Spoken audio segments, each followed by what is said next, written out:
네, 정치부 김태희 기자 나와 있습니다. 어서 오세요. 예. 앞서 리포트에서 공동 성명에 북한을 향한 메시지 있다고 봤는데 자세하게 한번 다시 볼까요?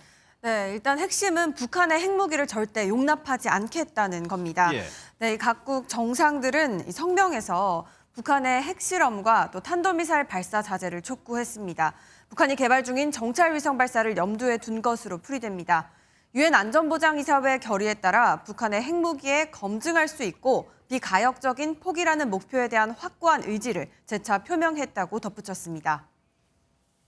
영내에 북한의 위협이 가장 큰 그런 도전 중에 하나다. 거기에 대해서 유엔이 제대로 기능하지 못하기 때문에 G7이 보다 적극적으로 북한 얘기도 담겼지만 이번 정상회의의 핵심 의제는 아무래도 러시아하고 중국에 대한 견제인 것 같아요. 네, 맞습니다. 우선 러시아의 무책임한 핵 위협은 위험하고 수용할 수 없다고 비난하는 내용도 포함됐습니다. 또 우크라이나와 전쟁을 하면서 푸틴 대통령이 핵을 사용하겠다 간접적인 발언을 했는데 이를 비난했고요. 또 중국이 계속해서 핵탄두를 늘리고 있는데 이런 중국의 핵전력 증강에 대해 우려를 표하며 핵전력의 객관적 정보 공개를 요구했습니다. 예. 이렇게 주요국 7개 나라의 정상들이 참석해서 G7이라고 불리는데 윤석열 대통령도 갔단 말이에요?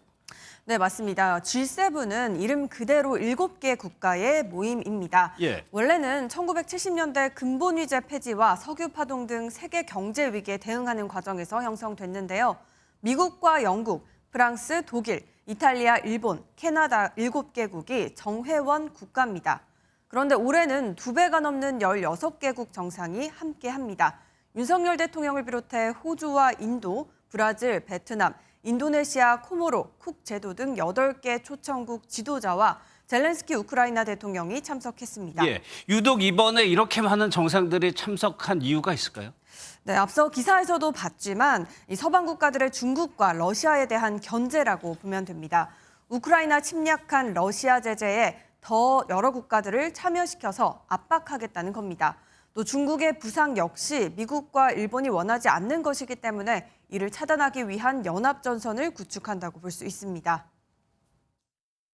세계적 중심 국가들이 모여서 이런 소위 국제의 보편 가치 이런 걸 얘기하는 것 자체가 중국과 러시아에 대한 충분한 압박이 된다고 미국도 생각할 거고요. 이런 G7의 기류에 대해서 중국과 러시아는 뭐라고 얘기하고 있습니까? 네, 중국과 러시아는 반발하는 입장입니다. 우선 중국은 미국의 협박 외교와 그 해악이라는 보고서를 내놨고요.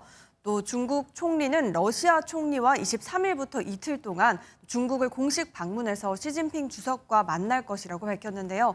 중국과 러시아의 결속은 더 강화되는 모양새입니다. 예, 알겠습니다. 지금까지 김태희 기자였습니다.